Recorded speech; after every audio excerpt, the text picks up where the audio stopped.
All right, we're live. Good evening, Welcome everybody. back. We're back. You guys are probably like, we just saw these girls. This is like 3 days in a row. We trying to Yes, get all these. We trying to get these candidates in. It's important, honey. It's a it- special election. We got to get it's this. absolutely Get important. them And we're trying, there.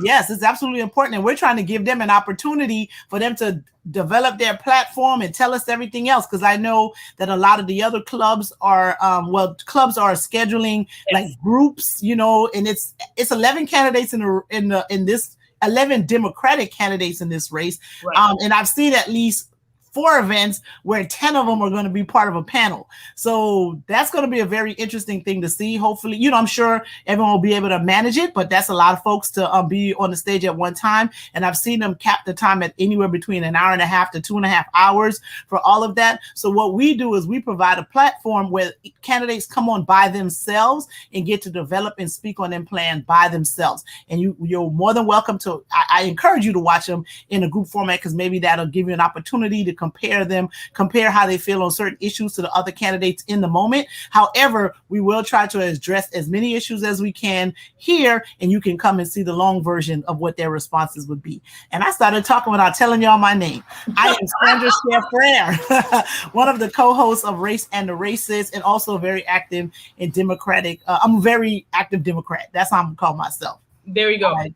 My name is Narnique Nikki Grant, and I'm co-host of the Race and the Races, and I'm also an active Democrat. And the birthing of our platform was based out of some frustration I had, and I went to Sandra, who gave me a listening ear and said, "Hey, why don't we just talk about it?" And so Race and the Races was birthed out of that. And so we are staunch advocates of Black people being part of the political process, and how important it is to have a seat at the table and help change laws and legislation that directly affects them. So we're all about that. So don't want to take up all the time. We want Mr. Jackson to kind of fill us in on what's going on with this race. Mr. Jackson is running for the District 20 race that was left open from our late great Alcee Hastings, who passed away tragically.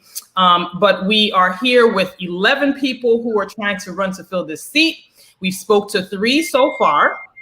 Mr. Jackson is our 4th interview, and so we're excited to see and hear what his vision is for District 20. So, Mr. Jackson, you have the floor. Yes, thank you for having me here, giving me the opportunity to share with you my vision, the issues upon which I stand. But let me start first by extending my condolences to the 12 soldiers in Afghanistan who lost their lives today as a result of the bombing in Kabul, outside the gate, Abbey Gate in Kabul airport. There were 15 others who were injured in that bombing. So I want to extend my condolences to those who lost, the families of those who lost their lives, and to those who were injured. I am a lifelong Democrat. Got my start in politics, I guess activism, when I was in college, a college student at North Carolina Central University in Durham, North Carolina, working as a member of the National Association for the Advancement of Colored People, NAACP. There was a shooting in Greensboro in the late 70s that left 5 people dead. Those who committed the shooting were acquitted. That sparked an interest on the part of my group at Central, North Carolina Central, to see if we couldn't do something about that. So we organized and we protested. And fortunately, on the day we scheduled the protest, Georgia Senator Julian Bond was on campus giving a lecture. He was a regular lecturer at North Carolina Central University. Well, we stormed his classroom to the dismay of him and all of his students, and we urged him to address this issue.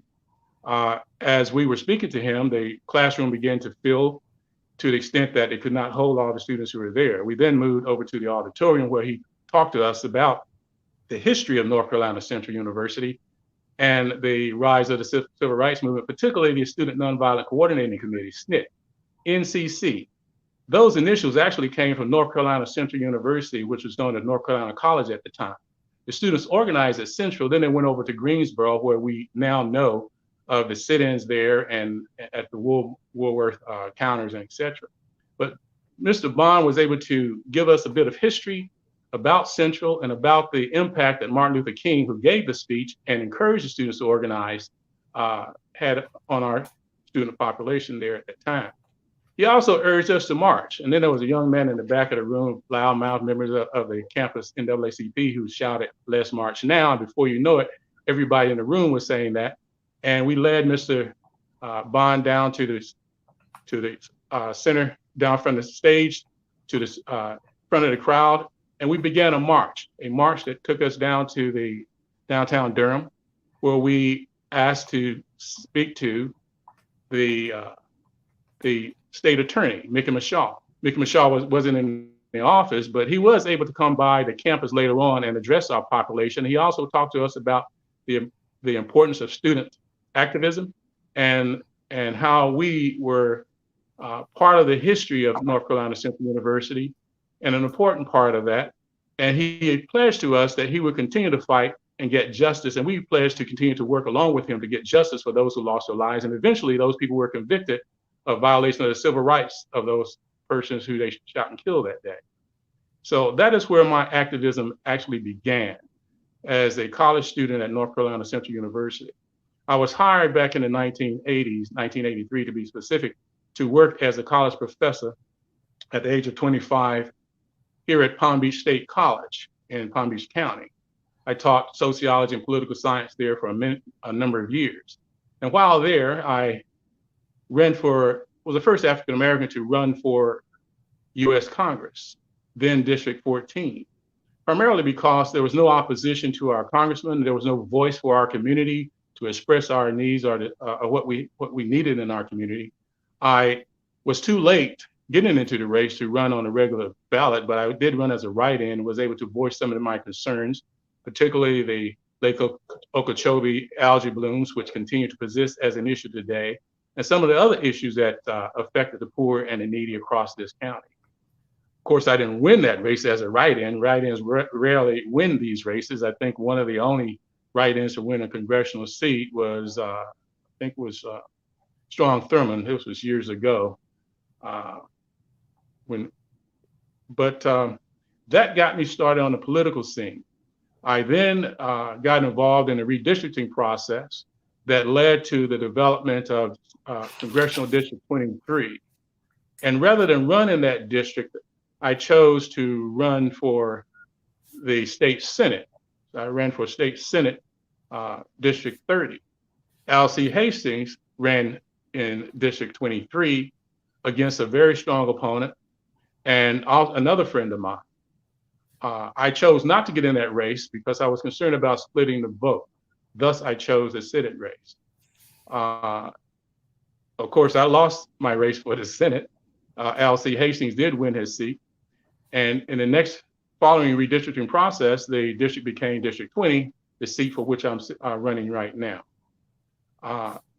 After spending a few additional years at Palm Beach State College, I then took a vice president's position in Illinois. I was senior vice president at Illinois Central College for 2 years. And while there, I had the opportunity to meet Carol Mosley Braun, who was the first African-American female US Senator. Mm-hmm. She was at that time seeking to run for US President, making her the second woman to run for African-American woman to run for US President. She, of course, did not win that her primary. I also had the opportunity to set up a brown bag lunch for a very feisty state senator at the time, who was elected to the U.S. Senate, and he actually became our 44th president, Barack Obama.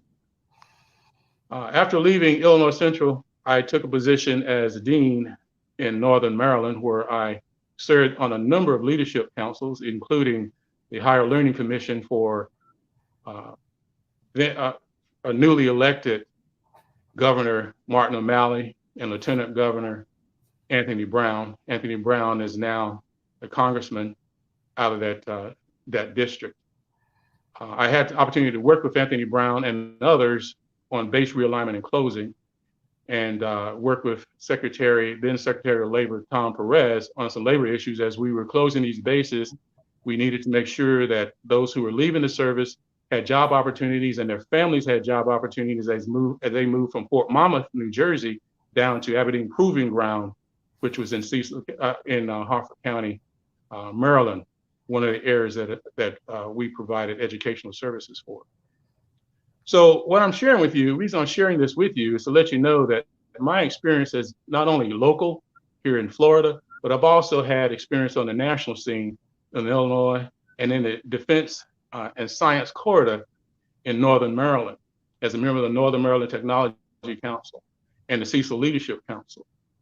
So I have extensive experience not only on local level, state level, and the national level. I also was one of the go-to people for Governor Lawton Childs and Buddy McKay when they were in office. When they were coming to town, I would get a call to assist in terms of organizing events and et cetera. Also organized an event for Bill Clinton's brother when he was campaigning for Bill Clinton during his first election at the Kravitz Center here in Palm Beach County. So I know the players both locally and nationally, and I've been involved locally and nationally for the past 40 years. Now, my primary issues in this race, what got me off the couch, I retired back in 2014, actually completely retired in 2016 after taking a part-time job back at Palm Beach State College. I retired from the military in 2014 and came back to Florida and began working again at Palm Beach State College and chose to retire completely in 2016. So I've been sitting on my couch for a few years now, but I noticed that there are candidates who were offering positions that I think run counter to what we need in our district and what we need in our country, particularly a universal basic income. That is a Republican idea, and it goes back to Milton Friedman, who advocated this in the 60s and the 70s. They tried it with a reverse tax that ended up, I think, bringing on the recession that we experienced in the early 1980s. I think that is a program, this universal basic income is something that will lead to the elimination of a lot of social programs that we currently have in place and we've come to depend on, particularly for our poor, middle class, and our needy families. It would eliminate or require a reduction in what we spend in terms of Social Security. It would eliminate the Pell Grants that many of us depend on to get through college and university. It would eliminate SNAP, which helps feed our families. It would eliminate a number of programs, Medicare, Medicaid. In other words, it will cost us much more than we would gain just to get $12,000 a year. It is not worth it. We cannot afford it. The U.S. takes in about $3.4 trillion annually. That program, if we gave every adult who is over 18 to 64, $1,000 a month, that program would cost us $4 trillion, and we only bring in 3.5, which means we would then have to tax on top of that. Well, Andrew Yang, when he was proposing this, suggested that we add a value-added tax. Well, the value-added tax, we all know, is regressive. It's going to hurt those poor people when they go to the counter to buy goods at the store. So what we would end up with is a lot more money being paid on the part of people who can't afford to pay it in taxes. And we would end up with a loss of various social programs that we really need. So one of the things that got me off my couch is the fact that I feel we need to stop this. Initially, it was a conservative Republican program coming out of conservative Republican think tanks. And now I find that some Democrats, progressives, they call themselves, which I love them all. But at the same time, I think they're misguided in this instance. They need to hear the truth, what it's going to cost us. And I intend to provide that voice because I've been providing a voice for the poor, the needy, those in our communities that can't provide a voice for themselves for the past 40 years. And the other issue that got me off the couch is redistricting. I noticed that 5 of the people who held public office, 3 of them in the state legislature, 2 on the county commission in Broward County, chose to get in this race. I don't understand that. And as my friend Alcee Hastings would say, What the hell are you thinking? What's on your mind? We need you in those positions to defend the gains that we've made in terms of getting folk elected in the first place, and to draw districts that would allow us to elect even more people of color. And here you are in a race, I think, because of your own ambition. It's okay to be ambitious, but at the same time, you have to consider the populations who elected you. We elected my representative in the state legislature in November. He then took the rounds and leave the position. Now he's in this race. Who am I going to speak to? Back in the 1990s, to participate in discussions related to redistricting, I was able to contact my representative, share with them what I thought. They were able to share with me the software and the data to allow me to look at the districts and give back information to them. I don't have that contact now because my representative is now in this race. That's the second thing that's got me into this. Okay. Okay. Do you have a third? Because I'm taking notes, and if you have a third, I'm gonna let you tell a third, and then we'll talk. I have a whole list of them, but those are the two primary issues I think we probably need to address today. We're not going to have time to go through all the others. I'm strong environmentalist. I am concerned about some of the things that are happening in this district environmentally. I want to address those. But I'm thinking those two are the primary issues we need to address today, because the redistricting process is fundamental to determining whether or not we're going to be able to elect people who will represent us and provide a voice for us in Congress going forward. I encourage people to join Eric Holder's, the National Redistricting Democratic Committee, support them as best they can. I encourage folk to support the John R. Lewis Voting Rights Act. Fortunately, the lower house of Congress has approved and passed that, but we still have a battle in the Senate to get it through.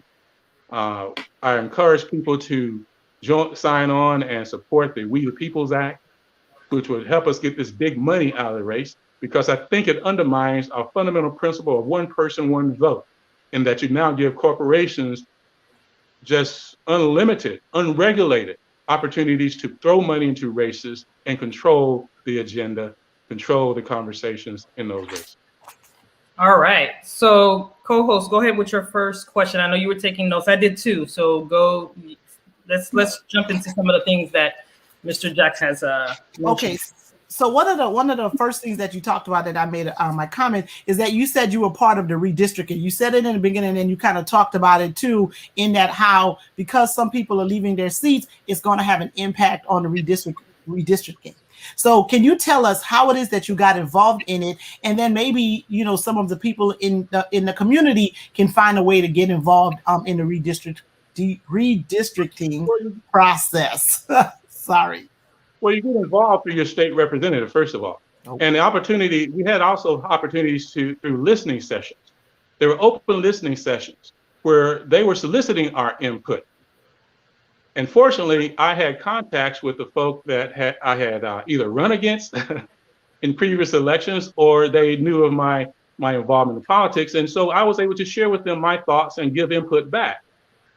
It is my hope that Ron DeSantis, those in leadership here in Florida, will create opportunities for us to have listening sessions around the state in various communities so that we can provide that input. You could, at that time, there was software available that you could receive from your state representative, and you could go in and draw districts and share back with them what you thought in terms of the numbers for various areas and etc. We're not going to have that opportunity unless Ron DeSantis insists or decides that, okay, we're going to have listening sessions, or the state legislature decides we're going to have listening sessions. Again, both executive and legislative branches are controlled by Republicans, and I would hope that they would do the right thing. But we can't count on that. So we're going to have to insist they do open up listening sessions and listen to the community and get input from the community just as they have in the past. So you have to contact your state representative, your senator, your state legislature. And my point is, I don't have one, because my representative is now in this race and cannot provide a voice for me because he had to resign his seat in order to be in this race. Okay. Yeah. All right. So you can ask your question, because my next one is going to be about universal basic income. He threw out the name Milton. And that was my question, co-host. Okay. You threw out some big numbers, Mr. Jackson, and I wanted to find out where'd you get those numbers from, and how can people really do the math and figure this out too? Because you do have a candidate that is running, that is running on that platform. And some of the candidates we spoke to prior to coming on the show stated what says that it is a good program. However, they're concerned about where the money is coming from. So give us a little bit more information on what you mean. Well, if you say do the math, there are 360 million people in this country. And let's say if we gave all 360 million, what, $1,000 a month times 12 months a year, what's that, 4.6 trillion? So yeah, you do the math. Anyone can do that math. But she's saying, let him finish. Sorry. So I was going to say that. Go on. No, I was just going to say to factor in that it's only for people making 75,000 or less, right? Right. That's what I was about to get to. Break that down. That's what I was about to get to. If you do that, then it's going to cost you 2.4 trillion. If you just look at those between 18 and 64. You know, and this is a research that you're going to find out there. All you have to do is, everybody knows how to Google these days, just Google it and look at the research that is out there coming from these various institutes, these various groups. They break it down for you in detail. So I have one article here that there's one article I'm looking at right now. And, you know, it's the simplest article I could come across and I wanted to share with you guys. Okay. And what it is 5 problems with universal basic income. That's just one article, and it's the easiest one I find to understand. There's some others that are more complex and get into a lot more detail, but this article just breaks it down for you, what the Republicans, what the conservatives want to do, and how they want to pay for it, and what some of the progressives want to do, and how they want to pay for it. Either way, it's going to cost you tremendously in terms of additional taxes and loss of existing social programs like Medicare, Medicaid, Pell Grants, etc. You got to decide, what do you want to give up in order to get $12,000? Whether the conservatives are saying $13,000, well, what about health care? Then they say you give $3,000 back for your health care. So now how much does that leave you? You see? So either way, you get something on one hand, they take it out the other. Where does that leave us? Right back where we started. On the existing programs that we know work. We know Social Security work. We have to find a way to keep that solvent beyond 2034. We know Medicaid work. We're now looking at how do we make a Medicaid available to all through a public auction. Okay. We know the Pell Grants are important for higher education, particularly for those of us who come from poor or low income families. We know Medicaid works for children who have issues, health issues. And there will be no funds available for those children if we do this UBI.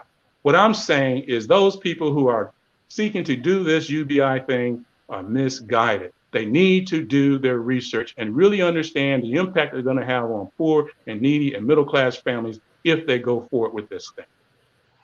Okay, so I do have a question. You threw out the name Milton Friedman. I believe you're talking about the economist from the University of Chicago, which is my alma mater. The conservative economist, the same one who brought us trickle-down economics, or what is called voodoo economics, you know, during the Reagan administration. Same guy. Yeah. Okay, so I am familiar with that. Do you think, and you did give a number about, you know, the government takes in $3.4 trillion in taxes a year, and then the program. This number is 2017, 2018 number. It may be slightly higher now or lower because of the fact that we gave people tax breaks under the previous administration. And that's the question that I have, right? Is because I believe that part of the reason why the United States isn't collecting as much money as it should collect is because corporations don't pay. Most of them don't pay taxes, right? Because of all the tax breaks and all the, you know, the tricks that they can play with the, you know, the way numbers are not really the numbers when you get into a certain income bracket. So it's always a concern about how do you pay for things for poor people, but then rich people manage to get all of that stuff paid for. So if an administration was really willing to tax people properly, would this be something that would that we could fund? It would not fund UBI completely. Because even if you tax them more, you will not get enough money. No, tax them, period, for, because they're not paying. Well, even if you tax them, period, you're not going to get enough money to pay for it. I haven't done the math on that particular thing, but I have looked at it. A lot of people are saying, well, cut defense spending. Well, I'm a retired military guy, and I know that there is some inflation in that budget. I would, as my best guess is that there is some inflation in that budget. But if you cut that budget by a third, you would still need to increase taxes by 52%. If you were to draw taxes from the wealthy and from these corporations, you would still need to draw in another 73%. And this is all coming from the articles that I'm reading. I'm doing my research because I saw this thing and I said, this sounds like the same stuff we tried back in the 70s with the negative tax initiative, which didn't work. So I've done my research on this thing, and what I'm finding is that no matter how you slice it, we're going to have to pay more taxes. We're going to give up programs. And every major institute, even the conservatives, say the same thing. Even the liberal groups that are advocating for this say the same thing. We have to decide, what are we going to give up? We can't tax the rich enough to pay for it. We can't tax the corporations enough to pay for it. We can't cut the military budgets enough to pay for it. It just can't be done that way.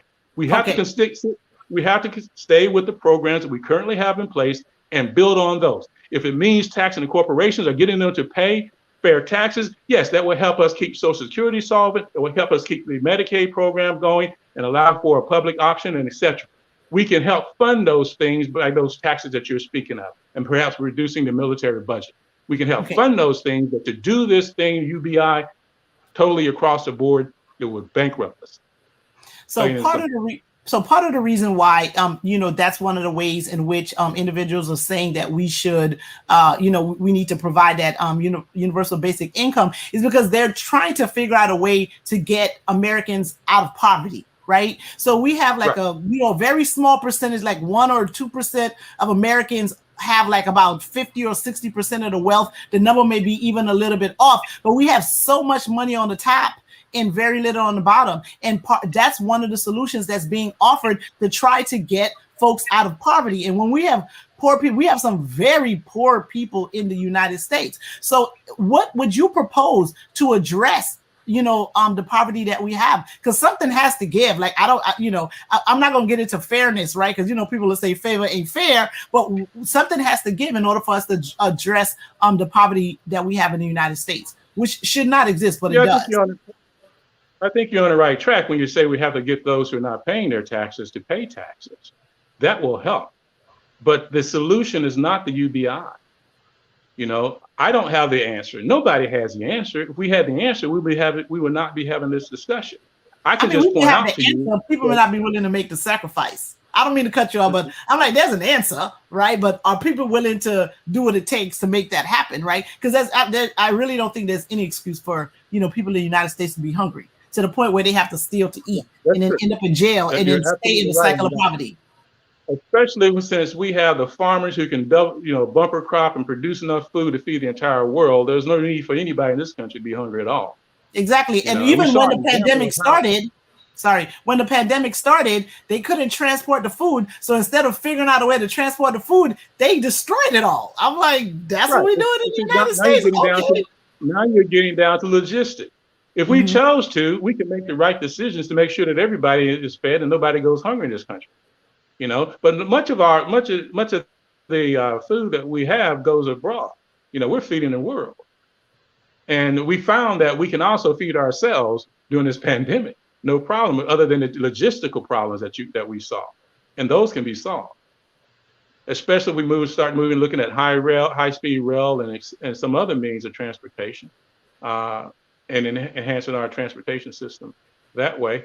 But I don't have the answer to it, but I'm willing to explore that answer as a member of as your representative in Congress.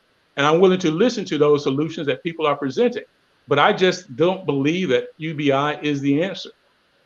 We can tax the wealthy more. We can look at cuts in the military budget. We can look at perhaps new taxation. But I don't want to see Medicaid go away. I don't want to see Social Security go away. I don't want to see Pell Grants ended.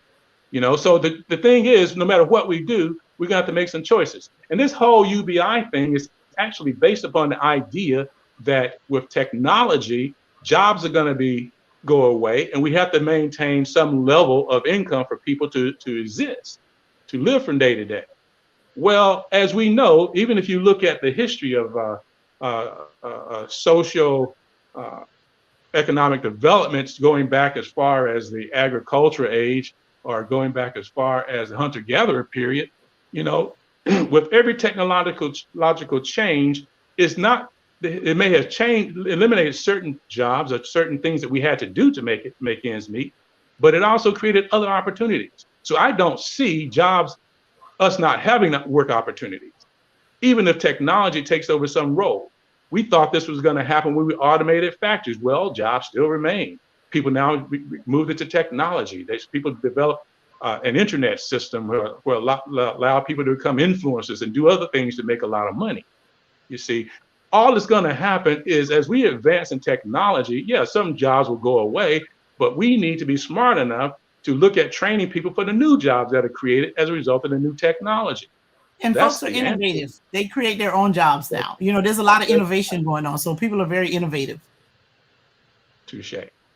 So, Mr. Jackson, I do have a question for two of the cities that are in your district that are considered the poorest cities in Florida, which is Pahokee and Belglade. We spoke to one of your opponents yesterday about what her plans were if she does get this seat, on how to get those cities up and running and out of poverty.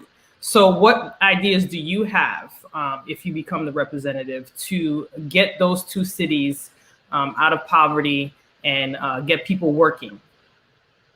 Well, you can always, I grew up, my first job was a wages job as a 15, 16-year-old kid. There's always grant opportunities that we can provide through the federal government to create work opportunities for the young folk and the others in those communities. But we need to look at new technologies. The farmers out there are very important to our economy, not only locally, but internationally. We have to look at new technology.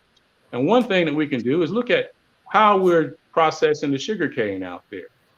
We can create biofuel opportunities in factories or companies out there with government funding that will create jobs for people in those communities, in addition to the jobs they currently have working in the cane industry.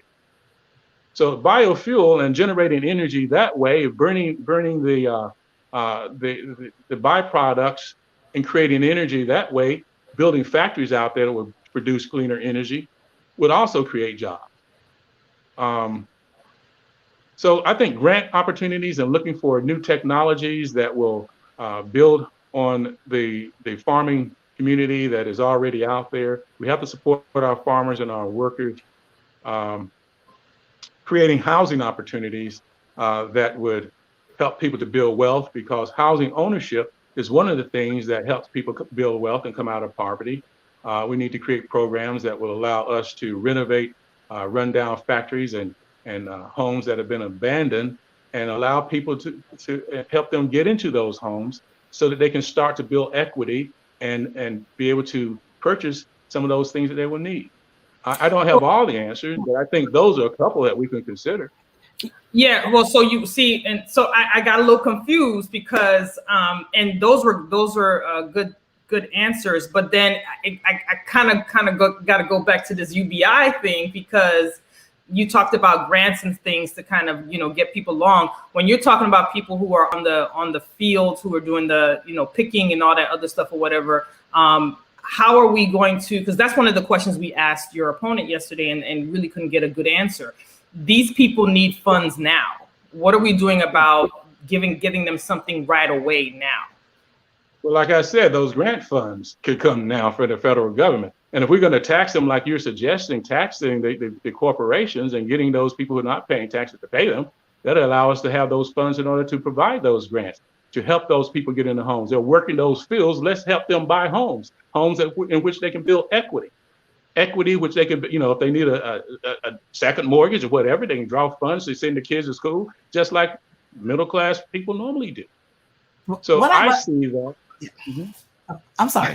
I don't want to go ahead because I'm thinking, I'm just like, well, it sounds like they should own the land that they're farming, right? Because when you have like people that are farming land that they don't own, one of the other candidates that spoke, he was talking about how a bunch of us are just a bunch of indentured servants, right? We're like working, and just not getting out of any situation and not owning. And I know it's one thing to own a home and all of that, but we had a housing crisis. I knew a whole bunch of people that had houses in 2003, 4, 5, and by the time 6, 7, 8 came, they were losing their homes, right? Home ownership used to be the thing, and it ended up being an absolute nightmare for folks, right? And I don't want to get into the game is rigged and like why that happened and all that kind of stuff. But yes, home ownership used to be a way that a lot of people would have wealth, but then it kind of didn't. It's just it's not that right now, right? Part of it because of pricing, inflation, all of these different types of things. But the original point that I wanted to make about like, yes, if you have farmers that are working land,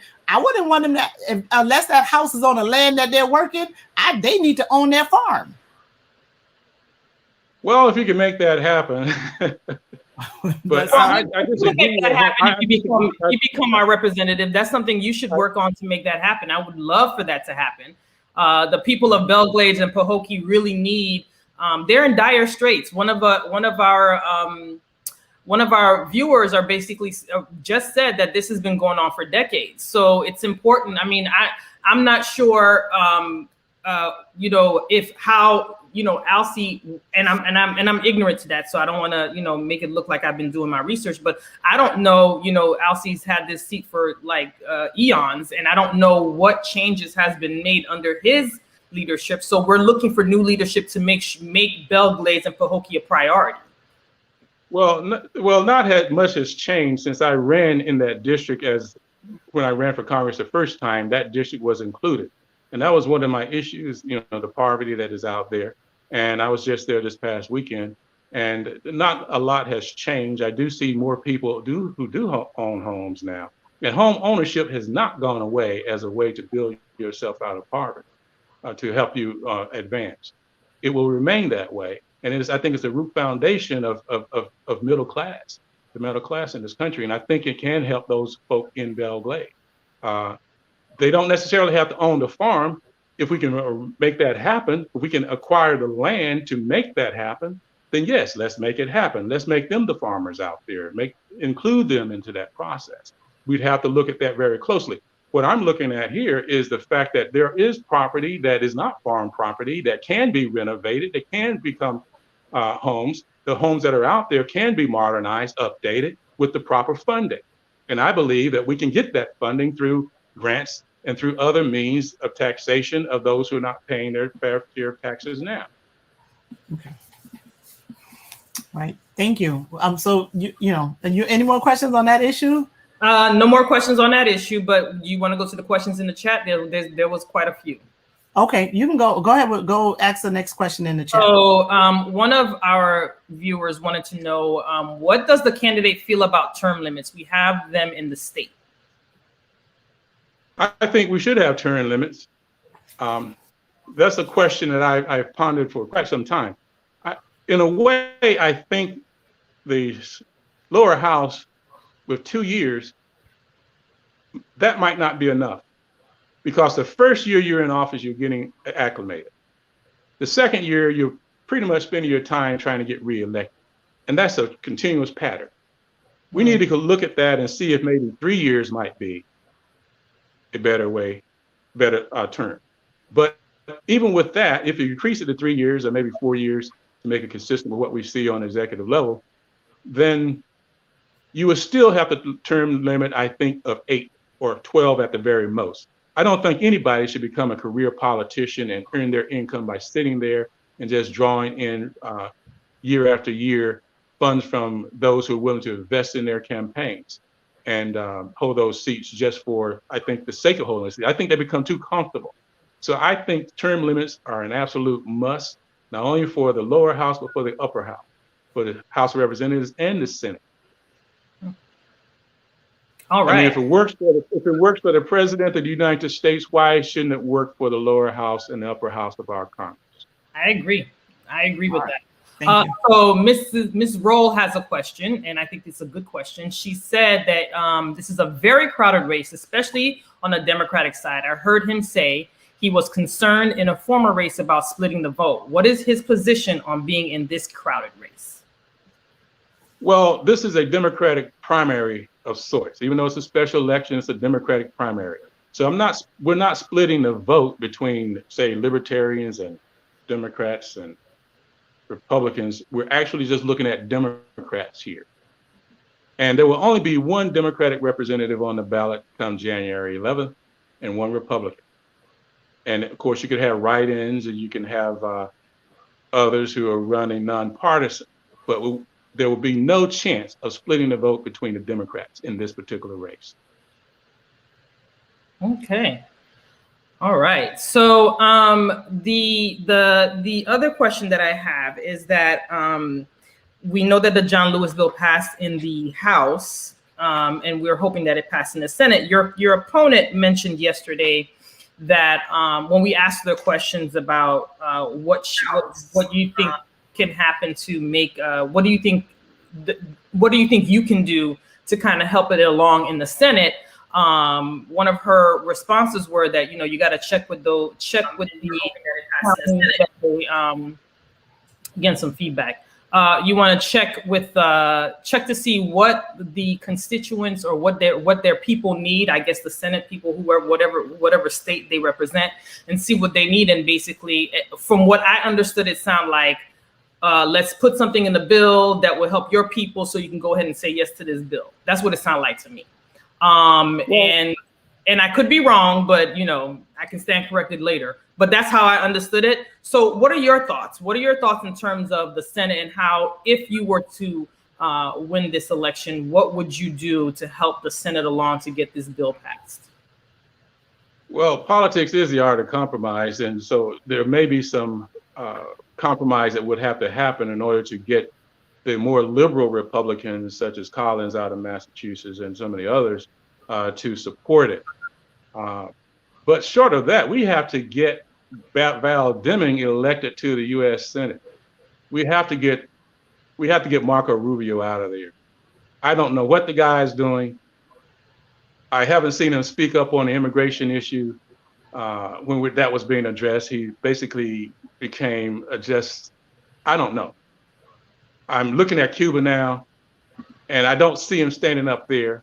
I see them throwing stones at Joe Biden and what he's not doing. What I want to know what my state senator is doing, particularly when we have such a large Cuban population in this state. And I don't hear a thing from him. I try to communicate with his office. I get things back from his staff, and they're not things that are tied to the issues that we really need to know about. Where is Mark Rubio? We need to get Val Demings in that office. We need to elect more Democrats to the Senate, or more people who are leaning towards our position.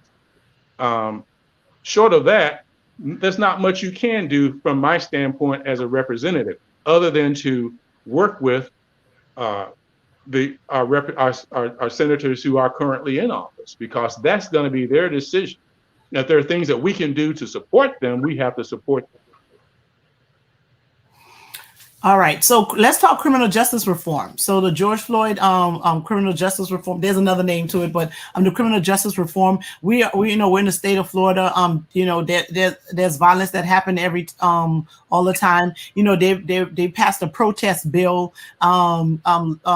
I always want to say it was like last year, but it was just a few months ago that a protest bill was passed, which, I believe was in direct response to the protests that happened as a result of people protesting the injustice that happened with George Floyd last summer. And then we saw people violate that very protest bill in Miami within months of it passing with no consequence, right? And then there's also a conversation about what we're going to do about police reform. What are your thoughts on, the protest bill, police reform? How's it that, we're going to be able to establish a better relationship with law enforcement and communities of color? Well, we have a misguided governor who needs to be put out of office. That's first and foremost. To pass a bill like that, which violates our right to assemble, peacefully assemble and protest, that's a problem. I think somebody needs to bring court action against that. Now, in terms of reform, we need to, private prisons, money-driven, never had any place in our system. I can remember years ago when I first started working at Palm Beach State College, and my supervisor at the time, she's gone now, but she was also a Palm Beach Post writer, and she would write about these issues. And we happened to have a discussion in her office one day, and she says, "Phil, I am concerned that one day the only way we're going to get to see a black man, a black male in this country, is to go to a zoo." Well, we built those friggin' zoos under the guise of privatization, and we need to eliminate private prisons, first of all. We do need to have police reform, community policing, but it has to be done in a way that we respect the law enforcement officers that we do call when we really need help. But we don't need them to come in and escalate the problem and make it worse. So necessary would be to train them, properly train them. And I see that happening across the country. I see that happening here in Palm Beach County in various communities. Some would like to be more effective than others. I was just watching a program where they're discussing police training right now. And it sounds like they're doing a fine job with that. But at the same time, we still continue to see some of them go out and do the same old kinds of things.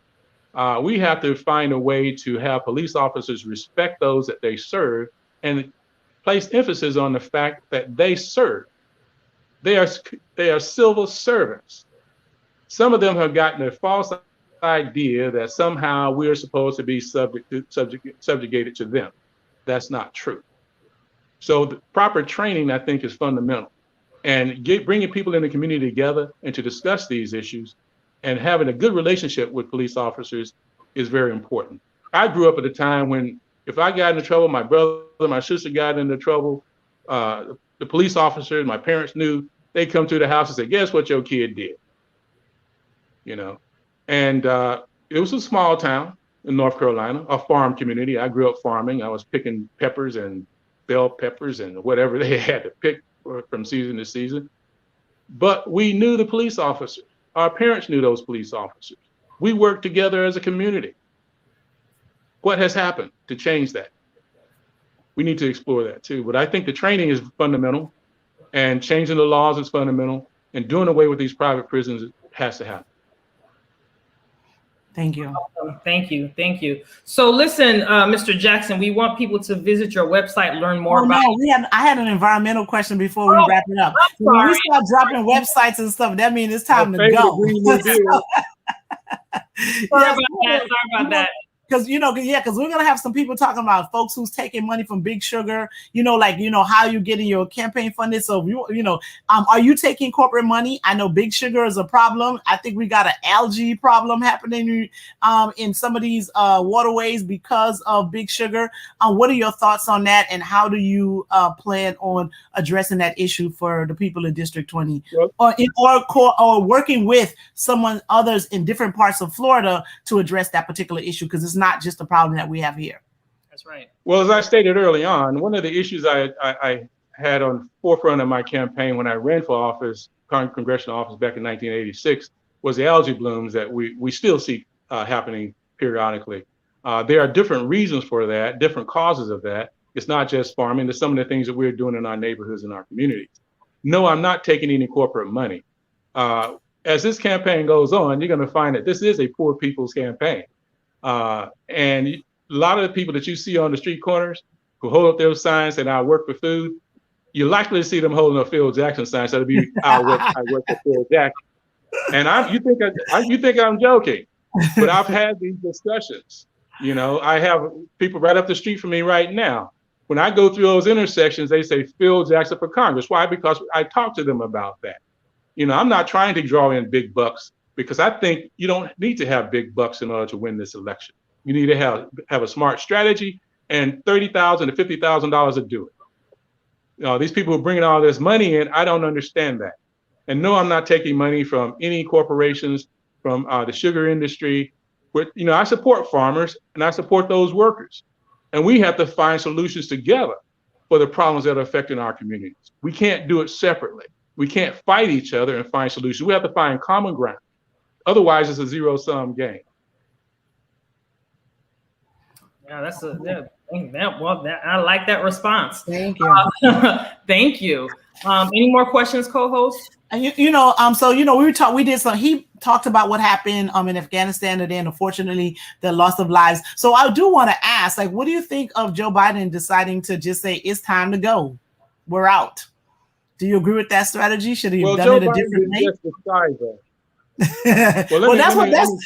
That's how it looks. That he just said, "Okay, yo, let's go. We done." That's the perception. We have to understand that this drawdown began with Donald Trump. George Bush, the last George Bush, George W., brought us into that conflict, and I think justifiably so, because we needed to pursue those who attacked us on 9/11. We needed to clean that up. And in order to do that, we needed to go into Afghanistan. We shouldn't have been in Iraq from the first place. Not Iraq. Yeah, you said we bad decision. Okay. But we needed to pursue those who attacked us on 9/11. We needed to pursue Al-Qaeda. And I think we were right to try to deal a blow to the Taliban, who gave safe haven to bin Laden and the Taliban. But once Barack Obama's and Navy SEALs, who I'm very proud of, were able to go in and take out Osama bin Laden, I think we should have started to draw down then. However, we didn't. We stayed there. Donald Trump, back in February, last year, decided, okay, I'm going to enter into a deal with the Taliban. I'm going to pull our troops out. I think that is where the problem began. We pulled too many troops out. We did not leave enough troops there to allow for a proper drawdown. So Joe Biden's hands were tied when he came into office. Right. We had a limited number of troops there, and we had to decide at that point, what do we do? Do we surge troops back in, or do we try to manage with what we have? And since we were trying to get out of that war, and we should be out of that war, because we shouldn't have been there in nation building in the first place. That's right. Once we take care of bin Laden and defeated Al-Qaeda, we should have been out of it. Yeah, now we have the problem of ISIS trying to come back in, but ISIS and the Taliban just don't get along. So the Taliban, I believe, is going to find themselves in a very difficult position. It is a lot easier to criticize and attack those in power than it is to exercise power and run a proper government itself. And the Taliban is about to learn that. Yeah, absolutely. Absolutely. And then, there was a couple other things too, like allowing the Turkey to mess with the Kurds. And it was just a lot of things that happened in that region that kind of fueled this. Yeah. Well, we can go on forever with this. Yeah, that was a lot. Okay. We got 1 minute. So, okay, yes. Okay, in 1 minute, and then the last. We should have shown better support for the Kurds, and I kind of feel like we left them, I won't say we abandoned on their own, because we still work with them, but at the same time, we could have done a better job. We did, we could. I hope that we don't leave any of those Afghans who support us behind. We have to get the Americans out first and foremost. And there's about 1,500 still there in certain places. And I think we can get them out, but we shouldn't leave any of those folks behind who supported us. But we have to consider the fact that when we bring out a Taliban family, we're not bringing out just mom and dad and sister and brother. We're bringing out generations of people. Yeah. Thank you. All right, co-host, wrap it up. All right. So, Mr. Phil Jackson, can you please and if you'd like to support our troops in Afghanistan, go to my website, philjacksonforcongress.com, and support our USO. philjacksonforcongress.com. Yes, and where are you on any social media that we can find you on? There's a Twitter account, Dr. Phil Jackson 3. It's Twitter. And Facebook is just go to my webpage and you can hit Facebook through my webpage. All right. Is there a donate button? Do you need volunteers? Are they all on your website too? On the website, you can donate, you can volunteer. You can allow us to put a yard sign in your yard. You can also post a digital yard sign by downloading the one that I have there. All right. So go to my website. philjackson.com. philjacksonforcongress.com. Phil Jackson for Congress. Make sure you type it up. Make sure you type it up exactly that way, because if you don't, you're going to get Phil Jackson, who's a basketball coach. I had to struggle with that and had to work that out with Google so that we don't get Phil Jackson popping up. Every Phil Jackson, the basketball coach, popping up. He does pop up because we were looking you up and that's what happened. Yeah. And it's well, keep it all together, philjacksonforcongress.com, and you'll get to me. Is it 4 FOR or the number 4? FOR. Okay. All right. We got it. Okay, Mr. Jackson. Well, thank you so much for joining us and giving us your time, letting people learn more about the opportunity. And I just want to say hello to my people back up north who are also watching this right now. Got lots of friends in DC and the northern United States. All right. Thank you so much. Thank you so much for coming. We're going to do our wrap up. And so we're going to take you off stage. We appreciate you and have a great afternoon. And we look forward to seeing you on those next forums coming up. And yeah, we'll be watching. I think it's September 1st, the 14th, the 20th. Yeah, there's a whole bunch. You have a busy September ahead of you. Yes. Oh, yeah. All right. Yes. I'll be in tow. Blessings. All right, then. Take care. Thank you, sir. Bye-bye. All right. All right, y'all. Yeah. So you want to wrap up? A lot of names. He dropped a lot of names. Yeah. So I was keeping up too. I was like, okay, I know who you're talking about. He seemed like he knows some peoples. Okay. He been around people. I mean, he was talking about when he talked about Mr. Perez, he was talking about the chair of the DNC. So I mean, he dropped a whole bunch of names. So yeah. So he's well rounded. He's well rounded. So and he did a low key call out on some folks too. Sure did. What did you think about what he said? Because for me, I don't have a representative. We've had this conversation. I feel some type of way with people resigning to run, knowing that the law had changed, that you had to resign to run, and leaving these seats unattended. I'm a little. I want to say I'm not a dream killer. If that's what you want to do, then that's it's not. I don't think it's even about the conversation of being a dream killer. We don't have the numbers. We don't have the numbers. So we need every seat that we have. Like we got to hold on to those. And I also think that they're very I think most folks who probably made that decision is comfortable to believe that another Democrat will win that seat, especially the ones in Broward County. Because we're such a Democratic county that I believe that even though they left, that they're comfortable that another Democrat will take their place and take their seat. So the question becomes another Democrat of what color? Because that makes a difference too.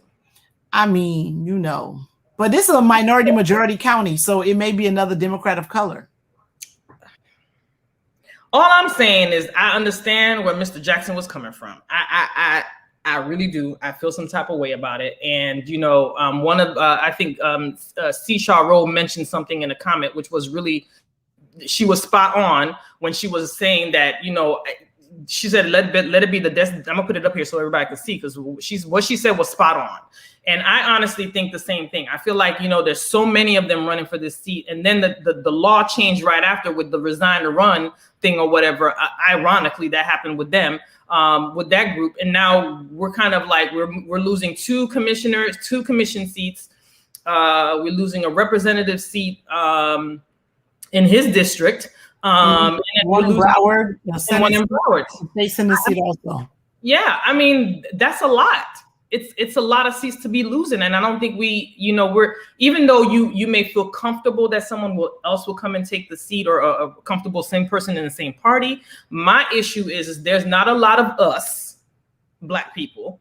And we need to hold on to the ones that we have. I'm not being a dream killer. I'm just saying, especially for those who just got their seat, I really think that was something that they should have thought through. That's just me. But it wasn't like the person when you say thought it through. I mean, no one expected for the congressman to pass away within months of being elected. I'm gonna stop you right there, ma'am. I'm gonna stop you right there. You cannot say that nobody anticipated the congressman passing away. He came out. He said he had stage 4 pancreatic cancer. Even though we may not have known what the prognosis is, based on his age, there was that real possibility that he would not keep that he would not be there to take. So those individuals should have not ran for the seats that they have right now in anticipation that the congressman was going to pass away. No, what I'm saying is before their term ended. No, what I'm saying is that everyone in this group, if any of these people tell you that they didn't know that he was sick and he was dying. No one said they didn't know he was sick. They didn't know he would die within the 2 years, because I think if he thought he was going to die within the 2 years, he may not have ran for the seat. Ma'am, what we're not going to do is make it look like people don't know what's going on. That's not what we're not going to do. Are we going to say the same thing about John Lewis? I didn't know John Lewis was that sick, so I can't say I don't know. He might have known, but I didn't know that he was that sick that he was going to pass away during his term. I didn't know that. Okay. But I'm not, I don't live in Georgia, so maybe the people in Georgia did, but I didn't know that. All I'm saying is that there was knowledge. That's all I'm saying. Okay. And with that knowledge, if you run for an office that you just got in, you haven't even been in a year yet, I don't know what the thought. And I'll ask. Whoever that is. We do. One of those candidates that falls within the fact pattern that Dr. Phil Jackson discussed. Right. We're speaking to that candidate on Monday, and we will ask that question. I'm going to ask because I want to know what the thought process was behind it. And maybe I just don't know. And then maybe, they can explain it and I can kind of see what the perspective was. Because that person actually beat an incumbent. Yes. So yes. That part too. Yeah, that part. So you have any more wrap-ups or anything else for So no, the only other thing too, there was a comment made in the chat, like when we were talking about the universal basic income and how he's like, there's no way it's going to get paid for. If it gets paid for, they're going to take away a whole bunch of other stuff. And then we were I was like, well, what can we do? And the fact that he didn't have like a real alternative, there was a question about, well, how are you going to say one thing is bad if you don't have something else to put into place to address the issue of poverty, because it's a real thing. We can't just continue. I don't think we should. I really do think we can't, and we should not continue to have so many people living in poverty in the United States to the point where they don't have food and they have to steal to eat. And then when they steal to eat, they end up in jail, and it further, cause for their family to stay in an impoverished stage because they're into cash bail and you got to pay money for attorneys and this and all of the in court costs or whatever it is. So something needs to be done. So before you say, before you say universal basic income is not the solution, then what do you have? What do you have? And then I think what could probably happen is like, maybe you don't need to have universal basic income forever, right? Like maybe, let's do like a pilot program and do it for like 3 to 5 years or something like that. And maybe that's what folks would need to kind of just get them over the hump.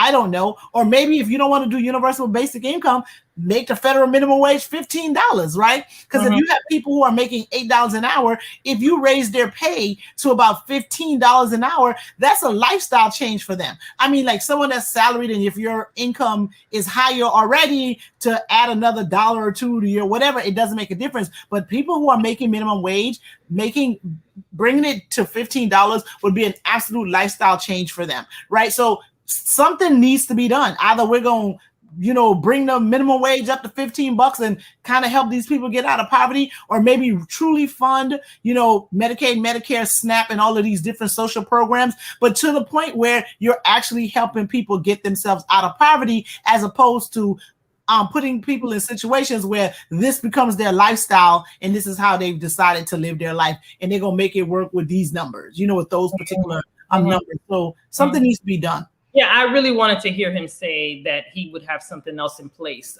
His answer was, if he becomes a representative, he'll look to see to work out with someone, with groups in Washington or whatever. But I don't think we have the time to wait. Those in Pahokee and Belle Glade need relief now, and every other port city that has poverty in it needs help now. There's really no reason in this country for people to be living in poverty. There's like no reason for it. Not, at least in the United States, not to the point where you can't eat. Like, I'm not saying you need to be not to the point of but you should not be hungry here. Period. Absolutely not. And then when he mentioned grants and other stuff. So I was almost kind of like conflicted, because I feel like, you mentioned grants and other items, but then UBI is not really, that you think that that's just, not feasible or whatever. But again, the numbers are the numbers, and I'm not really versed in that. I don't think those are really the numbers. So he did say those were numbers from 2017. There's way too many tax break that's in the system. And I'm telling you, I think if they do, the money will be way more, you know what I mean? And it would do a lot more. And I don't know. And at this point, do you want, if you don't agree that universal basic income should be a forever thing, right, because of the disparity in income that presently exists, and the fact that most folks aren't going to be able to get out of poverty unless something happens, you got to put a program in place, even if it's on a temporary basis, in order to get people to the other side of it. And if raising the living wage is going to cost more than the UBI, then we need to figure out. They need to do something. Pick something. Red or blue pill, people. Which one? Pick your pill, people need relief now, and we're looking for people to get relief now, not 2 years from now, not 3 years from now. People need to be able to live and not go hungry. And you got to get through it. Get folks through this. You have to get to the other side. Because, we do that homeless program. We were doing it like once a month. And, we didn't do it now because of back to school. And we'll be back.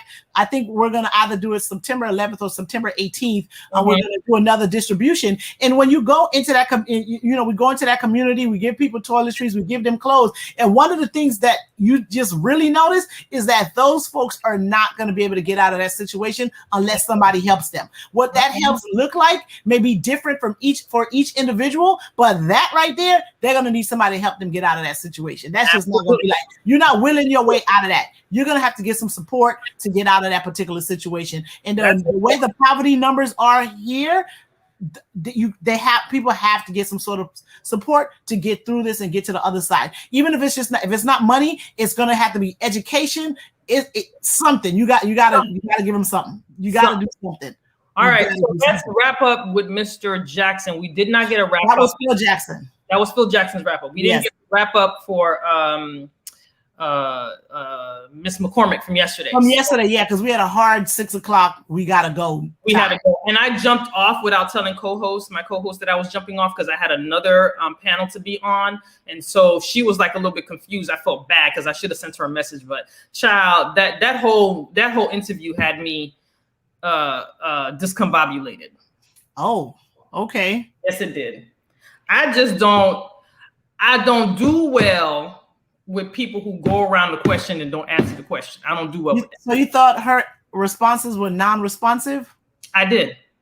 Okay. I did. Did you think her answers were non-responsive? So I think my issue with the answers is that they were long, and they talked about 4 or 5 different things that wasn't part of the question. And it was kind of hard to kind of go back and ask and follow up. And even when I did follow up, I got some more issues that was like 4 or 5 answers long, right? Which, I mean, it's a lot to talk about. And I understand that you want to communicate all of the information and get, the points that want to be made. You want to make sure they're made in the amount of time that you were given. So some of it might've been that. So I'm going to give her some grace and said the reason why she answered the questions in the way she answered was because there was a message that she was trying to get across. And that's what she was doing. But I did have an issue with the way the answers were. They were you specifically just said that the way she answered the questions were long and 5 different issues that wasn't the question. So she didn't answer the question. I mean, she kind of answered it, but then said a lot more that required follow-up that we just couldn't do it because when I asked the question, I got some more issues that would require follow-up. So it was tough for me. It was tough for me. I mean, I learned some things, but I wanted to be able to follow up more. Yeah, no, not for me.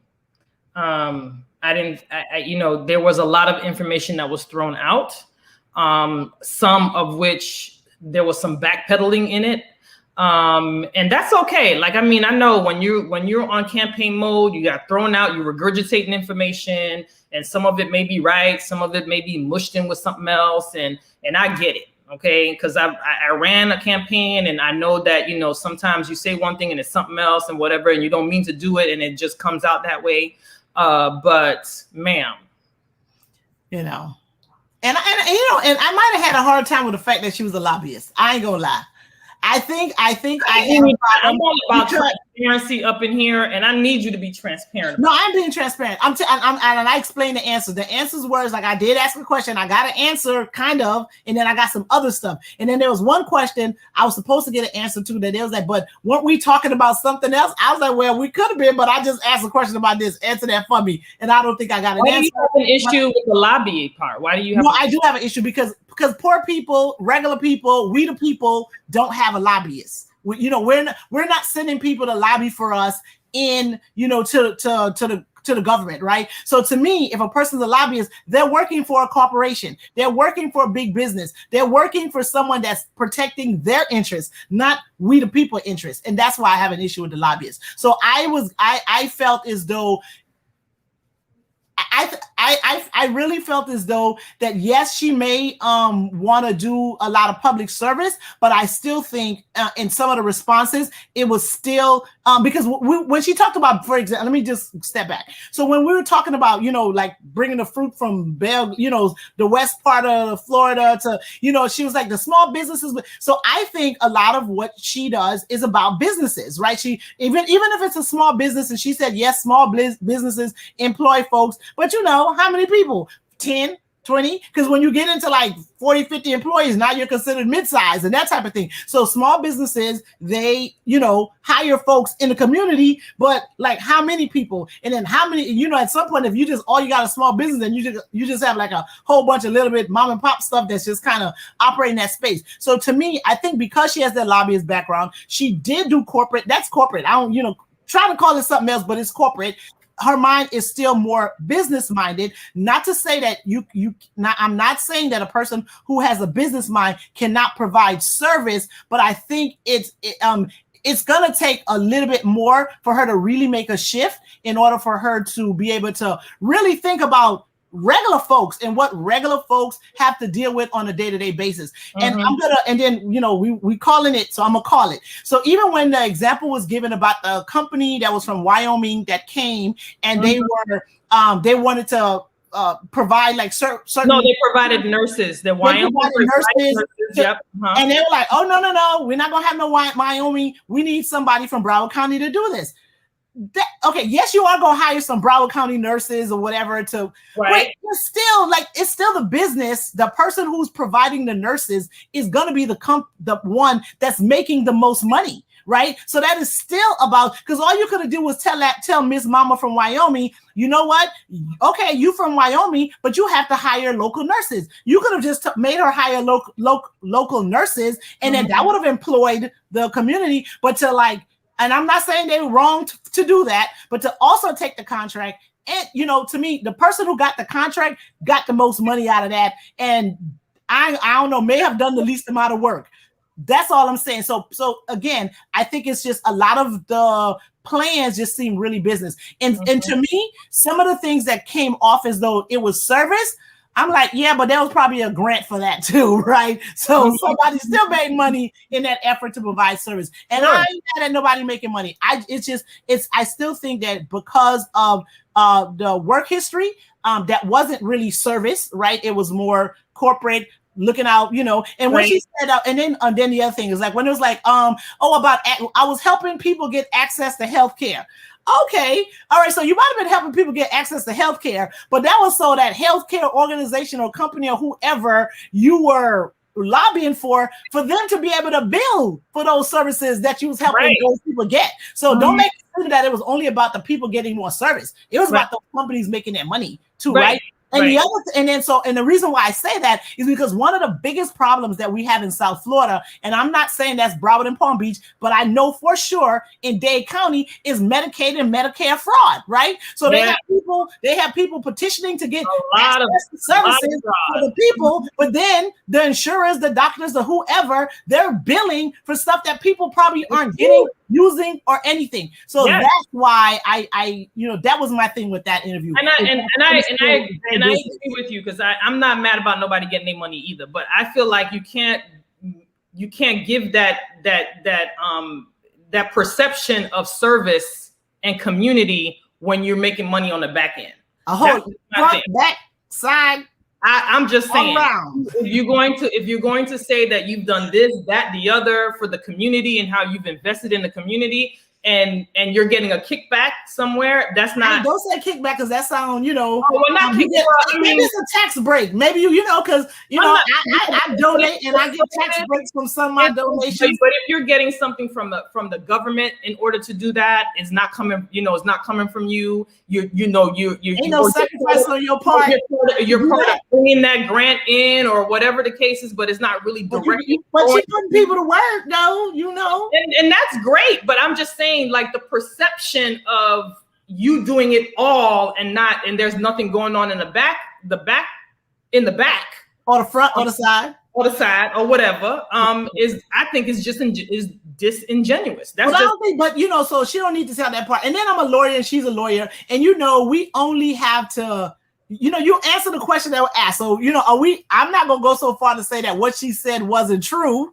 It could have very been true. I'm not saying it's not true. I'm not saying what she said wasn't true. I just think it was more to the story. That's all. I'm just saying it was more to the story. But I'm an attorney, and I don't tell my client to tell everything. And if we don't ask the right kind of question to solicit the rest of it, then that's all right. I think we were asking the right kind of questions to get the information we wanted to for the people, because I'm telling you, I've been in spaces with this special election, and you have been too. You've been in spaces and different groups and different Zooms where they're talking about this election and they're naming things about specific candidates and things that they're doing. And the purpose was to get them to clear that up so people can really see who we have running for this office. This is the purpose of why we're doing what we're doing. And okay. So I'm being told that based on that, I guess based on what I said, then hardly anyone is doing public service. What she said, I left it back. We're talking about different candidates. So hardly everyone is doing public service. Maybe not, because I don't think you should do public service for free, right? Like I'm not, because I went in with we talked about, he want to donate his salary. I'm like, por qué? Why? You know what I'm saying? Your money, man. You can still do the people's work and get your money. It's a different, you can still do the people's work and get paid to do the people's work, right? Mm-hmm. But I'm not mad at people saying that they're gonna give 50% of their paycheck. I think his wife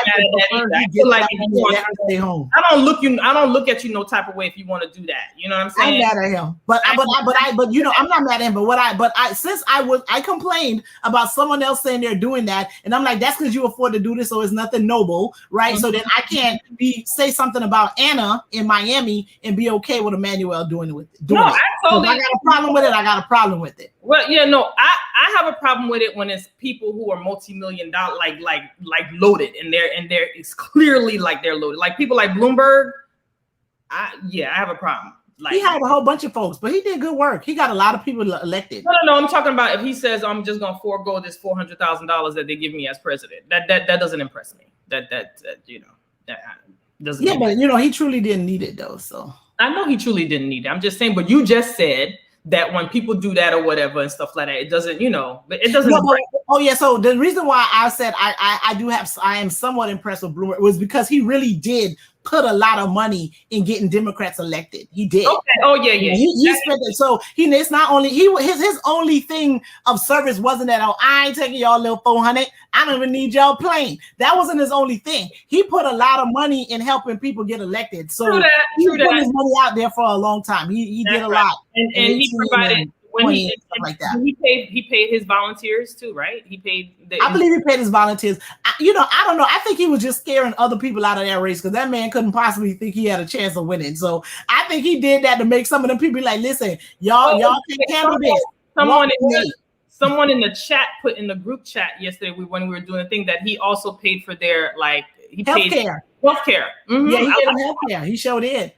I think he did that to make other people get out the race. I think he did it to narrow the field because he's like, oh, you trying to waste your $3 million in Florida? How about I spend $100? And they were like, dang, dog, let me go ahead, and he narrowed that field. Well, so we didn't get to wrap up, so we wrapped up with Sheila Shefferless McCormick from yesterday. After that show, we got off. I had to get a drink, and okay. I had to get a drink. It was a lot. It took a lot out of me. I even went into my next panel thing on some other stuff. I was kind of and I hope when she does the other panels, maybe because she doesn't have as much time, the answers will be more direct. Because some this space works for some folks, but not all, right? So there's some people, they need more time to explain and develop what it is that they want to do. So this may work for some, but not necessarily for everyone. She may do better in panels where she only has like 2 minutes to answer the question, or 1 minute, or whatever they do, and the answers will be maybe more concise. I don't. Okay, I have no words. But anyway, I have no words on that. I mean, you're the one who said the woman. You was like, it's the year of the woman. I didn't say that. I'm holding you to it. We have you can hold me to it, and I'm going to tell you. We have another female candidate. We're going to interview Commissioner Dr. Barbara Sharif. Yeah, after yesterday, at 6 o'clock. Yeah, after yesterday, I don't know now. I just don't know. Well, we have another female. We have Commissioner Dr. Barbara Sharif, September the 8th at 6 o'clock. That's going to come speak with us. Priscilla Taylor, we're looking for you. Come talk to us. Because we sent you messages, sis. We didn't. Because I think still wants a woman in this seat. I didn't say that part. I did. I'm looking for the best qualified candidate. I hope the next one can restore my faith. And renewed, Miss McCormick, this is her third time running for the same. At least she's consistent, running for the same seat. So, Okay. And for folks who support her, listen, you'll have your reasons. Again, I think maybe this was not the proper platform for her. She needed, something with maybe less time to answer. Why do you think it's not the proper platform? Because I think, I believe I should have done a better job of stopping the answers in order for me to do the follow-up, for her to be able to develop what it is. So I think I have to take some responsibility for that, for allowing the answers to go for so long, because so many things were raised that I wasn't really able to follow up like I wanted to. So well, things were raised because they weren't answering your question, and it wasn't contextual to the question either. That's something that the candidate wanted to do. That's just my feeling, because I believe that she's a smart woman. I believe that she's a very intelligent woman. I believe that she can hold her own and defend herself. And the fact that she went around the merry-go-bush and brought up 5 other issues instead of that, y'all. I'm leaving you out there. You asked the question. She brought up 5 other issues or 4 other issues, and didn't really answer the question. I didn't say she did. I said she answered the question and said some other stuff that required follow-up, and I did not do a good job of stopping and doing enough of the follow-up. And then we had a hard stop at 6, so I should have managed it better. Okay. That's my story, and I'm sticking to it. Leave me alone. Okay. No problem. I respect that. Even though I severely disagree with you, but okay. Okay. Running against a household name. Black folk tend to vote by name. Yes, they do vote name recognition. That's true. That's absolutely true. Oh, what she's Yeah, she was running against they do name recognition. I mean, many years ago, like that happened to me one time. I was like, this will never happen to me again, right? Mm-hmm. I went in and I didn't know some of the candidates. I was like, oh dang, right? I was like, well, that sounded like a black lady name, right? and I was like, I would never in my life do that. And that's part of why I got involved with, letting people know who the candidates are and introducing to them, because people go in and vote. They take one of the cards from outside, not knowing if they really believe in the person, because someone said, oh yeah, vote for these people. And they go and they vote and they don't know who they are. And that was one of the main reasons in 2020. I was like, no, we need to interview these candidates, give people an opportunity to hear from them and see what they're really about. Because folks should not be going in there voting for somebody and they don't know anything about that person. And I did that once and I felt like horrible. I was like, I would never. So I have a network of folks I call. And just in case if it's somebody, I'm like, yo, do you know this person? What do you know about him? That type of thing. And so, yeah. And that's the beauty of also them sending us the sample ballots ahead of time, because then we know what's on the ballot so you can prepare for it before you go and vote. Mm-hmm. Well, this is a special election, so Their name. Joe Scott, I need a sample ballot. I think we got to apply. The other thing that we keep forgetting to talk about is that House District 94 seat is open. I think SD 33 is Perry Thurston's seat 33. That one's gonna open. I'm not sure what a Amari seat number is. That's gonna open, and we heard that they're gonna appoint everybody. The commission seats. The commissioners. Those spaces will be appointed. So yeah, so 3 seats are gonna open up, and there'll be candidates for those 2. Elijah Manley is running for House District 94. Yes, he is. And again, I think that I think is real problematic with this resign to run part. It's problematic for me. Yeah. Really, and Seashore Rose says she used to ride around the neighborhood. That's in her early 20s. Ride around the neighborhood and look at the signs. So to see who to vote for. That's why, yard signs are a thing, And yeah, and now it's to me, it's like, no, we gotta, and even like, one of the things. Oh no, who said that? Oh, it was Dale Honus that talked about how like the toughest judges are Black female judges. I'm like, that's what we doing, right? So part of that is like, yeah, you don't want to just vote for someone because of their color, or their gender, because they may not align politically with you or ideologically with you. So yeah, you need to know about them. But I didn't like that he said that. Okay, well, I want to stick on that. Did you get any feedback from anybody else about the Dale Honus interview? You just trying to keep me in some mess. I was just asking because I got feedback. I was just asking. I don't think that was his best day. That's all I'm gonna say. And I think some folks agree with me that was not his finest moment. And it seemed as though I think he came on there thinking he was about to check us, and I don't think that went well. A lot of women felt like it was extremely. Yeah, I think he came to check us in. He did not realize who he was coming to talk to. I guess. I don't know. I think people keep forgetting that they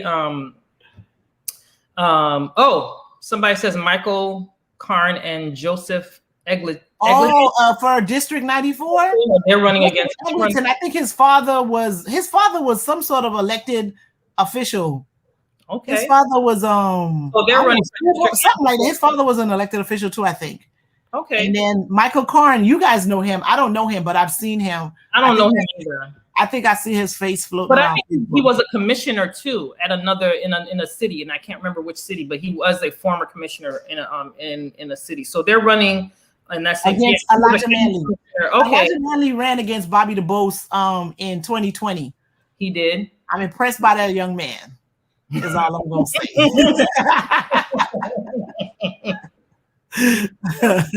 Chat. So next week we'll have on Bobby DuBose, right? Yeah. No, Omari Hardy on Monday.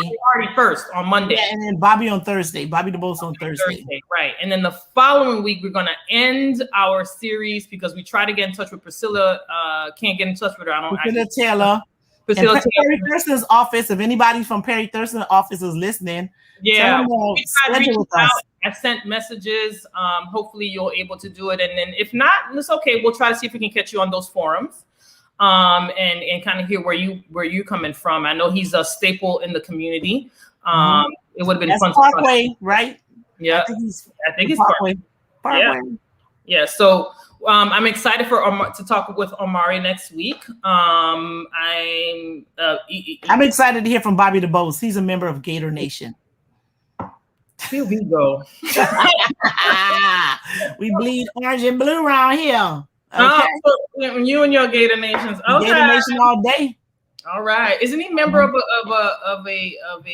fraternity? I think he's a Kappa Alpha Psi. Okay, so he'll get an opportunity to come in.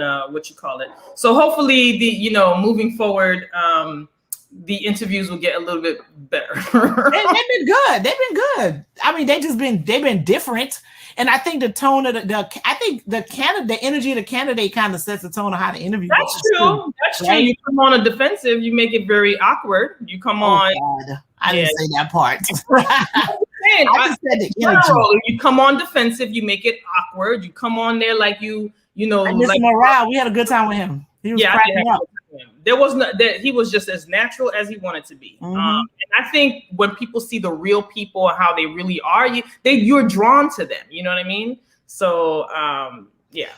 Yeah. Y'all need to get it together coming up on here or whatever. All right. Thank you, Dr. Phil Jackson, for coming to speak with us. It was a pleasure. It was absolutely it was. All right. We learned a couple good things. Yes. I was like, I know the people he's talking about. Well, he was dropping a lot of big names. Yeah, he was dropping those names. I was like, okay. And I was actually in Illinois when Kara Mosley Brown became the first Black state senator. Okay. That was my year. Those were my years in Chicago. You perked up when he said that. Because I remember her. She used to come. Yeah, she came on campus. Did you take a picture of her too? I might have a picture of her somewhere because she did come on campus. I was in Chicago at the time that she was running. Then I did get to meet her. Very, very impressive. So I think he said he met her when she was running for president, but I met her in the late 80s, early 90s when she ran for Senate. He said that he helped in her campaign. I think that's what he said. When she ran for president, but that was after she was a state senator. Oh. She ran for U.S. Senate. That was after she was a senator from Illinois. Okay. Yeah. Well, I mean, he dropped some good names. You know how that is. Yes, he did. And when he was talking about mental freedom, I was like, that's University of Chicago too. That he's a Nobel laureate in economics, the person that he was talking about. Yeah. So I was like, okay, you really talking about Chicago today. That's why I was kind of like, yeah, Illinois. I really think that many of these candidates are, they're qualified to kind of, thing. I mean, it would be nice to see them go have a debate with the wits and see how they do or whatever. But we'll see because they have forums coming up, so maybe they're going to. Yeah, and the last thing, I was smiling all day, and when he talked about Lawton Childs, right? So Lawton Childs was the governor of Florida when I was in law school at the University of Florida.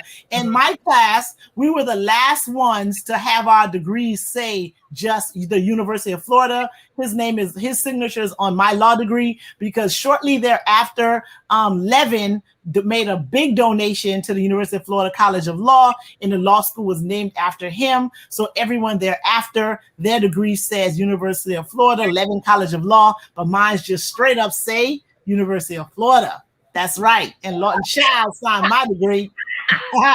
That's why I was in there like, I'm loving this. Yeah, so that was it. Went down memory lane too. After that, but yes, Lawton Childs signed my degree. And mine got University of Florida on there, no Levin. I'm mad at Levin. Levin got, he made money suing Big Tobacco. So he sued. I ain't mad at that. I'm not mad at that. Donated it to the school. So I ain't mad at that. That's good. Yeah. That's good. That's good. All right. Well, we'll see y'all next week. Yes. After our final round, we'll be back weekly every Wednesday, giving out updates. I'm telling you, we got so much caucasity that's been left behind. And all the caucasity belongs to Ron DeSantis. Okay, he owns the caucasity corner because clearly this man has just. How you gonna? Let me just stop. I can't. Dude. How you gonna schools are closing? More kids are getting COVID, and you like school. You finna sue, bro? Like, don't you see the writing on the wall? It's telling you to let these. Okay, I'm just saying. I can't. You got to go vote blue in 22. Okay, all day. Vote blue in 22. And Val Demings, make sure y'all get her into office. Yeah. We're gonna start promoting her too, because Rubio, that's a whole nother one doing that. I gotta go get a drink. I can't take it. All right. Night with that. Good night, everybody. Thanks for hanging in there with us. All right. See y'all next week. Okay. Bye-bye. All right. Bye.